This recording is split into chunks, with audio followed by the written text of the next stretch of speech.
Sa gitna ng mabilis na pagbabago sa mundo, nananatili ang ating misyon, ang ibahagi ang mensahe ng hindi nagmamaliw na pag-ibig ni Hesukristo para sa lahat. Hatid sa inyo ang pinakabagong kaganapan sa gawain ng Far East Broadcasting Company Philippines. Tampok din ang mga kwento ng totoong buhay na binago ng Diyos.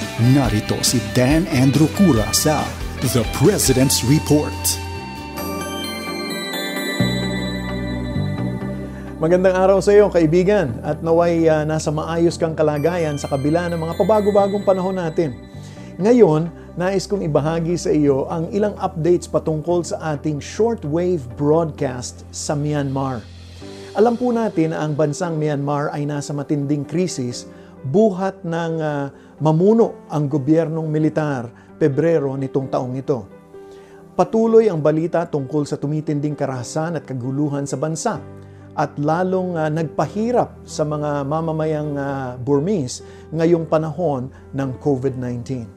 Ngunit sa gitna ng sitwasyong ito, umaapaw pa rin ang pag-asa sa Myanmar. Ito ay dahil ang Diyos ay tunay na naroroon at nagpapatuloy na kumikilos upang ipaalam sa mga tao ang tungkol sa kaligtasan na kay Kristo Jesus.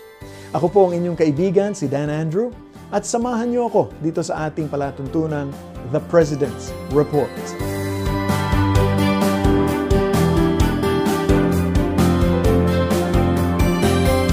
Kasunod ang naganap na kudeta ay naputol po ang koneksyon sa telepono at internet sa mga pangunahing lungsod ng Myanmar at maging ang TV network ng estado ay nawala sa ere. Inutusan ang mga telecommunications operators at internet service providers sa buong Myanmar na i-block ang mga social media sites, kabilang na dyan ang Facebook, Instagram, Twitter at WhatsApp. Gayun din ang Wikipedia at iba pang mga katulad na websites. Dahil sa limitadong paraan ng komunikasyon, ang mga tao ay nagprotesta sa lansangan. Ngunit ang naging tugon ng militar ay karahasan, malawakang panghuhuli at pagsuspindi ng mga pangunahing karapatan. Sa mga nauna na nating mga episodes ay naibahagi ko na sa inyo kung paanong umaabot ang mensahe ng Ebanghelyo mula sa Pilipinas patungong China at Timog Silangang Asya sa pamamagitan ng ating shortwave radio broadcast. Ang mga shortwave transmissions ay maririnig kahit na libu-libong kilometro ang layo dahil ginagamit nito ang atmosfera ng daigdig upang ihatid ang signal ng radyo pabalik dito sa lupa.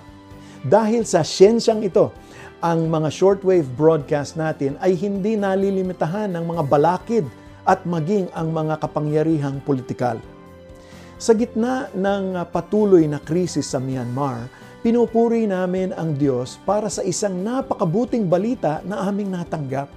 Gusto kong ibahagi sa inyo ang liham na ito mula sa ating mga kaagapay sa Myanmar na sumulat sa amin matapos nilang masaksihan ang epekto ng mga shortwave broadcast ng FEBC sa mga tagapakinig sa Myanmar.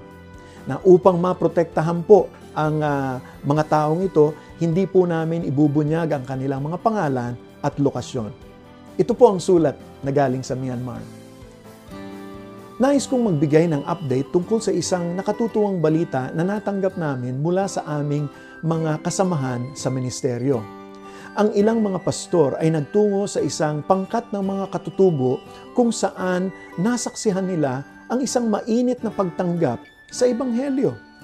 Sa pagtatapos ng unang araw, 30 mga pamilya o halos yung buong baryo ang nagpahayag ng pagnanasa na sumunod kay Jesus. Kinaumagahan, pumila sila upang putulin ang mga suot nilang mga kwintas at pulseras na di umano'y nagtataboy sa mga masasamang espiritu. Nauna sa pila ang kanilang pinuno sa kanilang paniniwala at sinabi niya sa kaibigan naming ministro, ito ang hinihintay naming marinig sa buong buhay namin.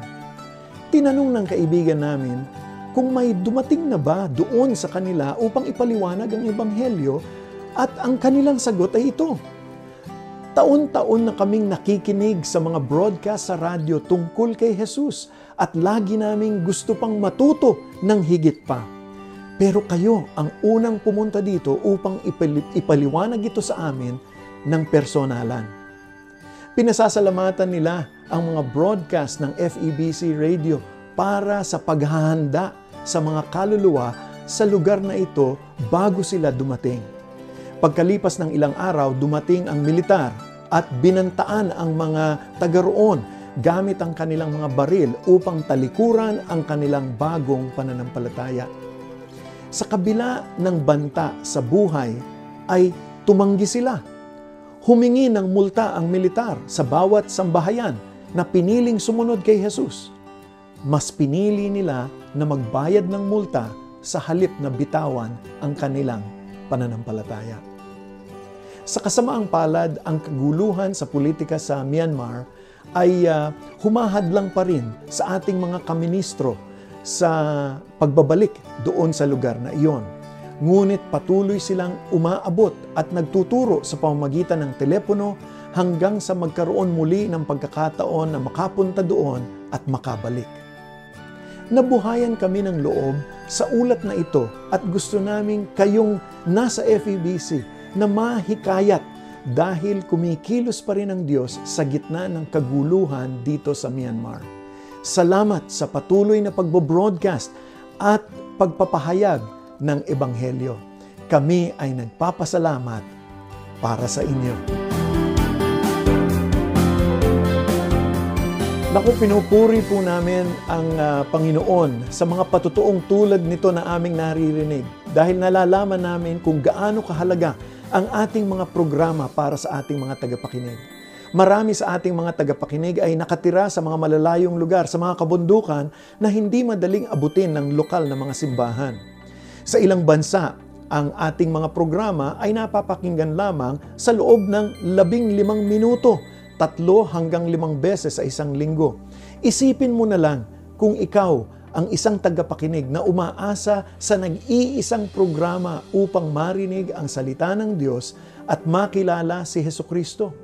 Ganito kahalaga ang radyo sa buhay ng isang tagapakinig dahil maaaring ito lamang ang tanging pinagmumulan ng kanilang kaalaman tungkol kay Hesukristo upang magkaroon sila ng lakas ng loob na magpatuloy sa kanilang pananampalataya.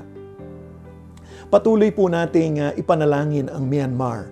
Naway patuloy na palakasin ng Panginoon ang espiritu ng mga Burmese at nang ibigay niya ang kanilang mga pangangailangan, lalong-lalo na sa mahirap na panahong ito. Naway supilin ng Panginoon ang mga kapangyarihan na namamahala ngayon at magdala siya ng kapayapaan at demokrasya sa bansang Myanmar. Ipanalangin po natin ang mga kaagapay sa ministeryo, ang lahat po ng mga pastor, ang mga Kristiyano, ang lahat po ng mga tagapakinig ng ating shortwave broadcast sa Myanmar. At naway patuloy silang lumapit sa Panginoon at ingatan sila ng Diyos at ang kanilang mga pamilya mula sa kapahamakan. Ipanalangin din po natin ang ating mga FEBC staff, ang mga kasamahan natin sa Bukawi, Bulacan at Iba, Zambales sa ating shortwave transmitter site na siguraduhin nilang lumalabas ang broadcast patungong China at Southeast Asia. Panghuli, ipanalangin po natin ang pinansyal na probisyon ng Diyos upang mapanatili ang mga operasyon ng shortwave. Ang mga shortwave broadcast po natin ay nangangailangan ng napakalaking halaga ng kuryente. Pati na rin po ang masusing pagsasaayos po ng mga kagamitan nito sa pagbo-broadcast, kaya po napakalaki ng ating gastusin dito sa lugar na ito. Kung gusto mong suportahan ang broadcast ministry ng FEBC maging sa shortwave operations, mangyaring bisitahin ang donatenow.febc.ph o ipadala ang inyong donasyon sa pamamagitan ng ating mga opisyal na bank accounts at iba pang mga payment channels tulad ng GCash. Para po sa karagdagang impormasyon, sundan po natin ang @FEBCPH sa Facebook at Instagram. Naku, maraming salamat po sa inyong pakikinig. Muli po ako po ang inyong kaibigan, si Dan Andrew, para sa The President's Report. At kung kayo po'y nanonood nito at nakikinig sa Facebook, mag-like naman po kayo. At kung kayo naman ay nanonood sa ating YouTube channel, subscribe, sabi nga po nila. Ngayon po, lagi po kayong mag-ingat at pagpalain po kayo ng ating Panginoon. Inyong napakinggan ang The President's Report. Para sa karagdagang impormasyon ukol sa Far East Broadcasting Company Philippines o maging kaagapay sa panalangin at iba pang mga paraan, bisitahin ang FEBC website, febc.ph, at hanapin ang FEBC Radio sa Facebook. Maraming salamat sa iyong pag-agapay at pagpalain ka ng Panginoon.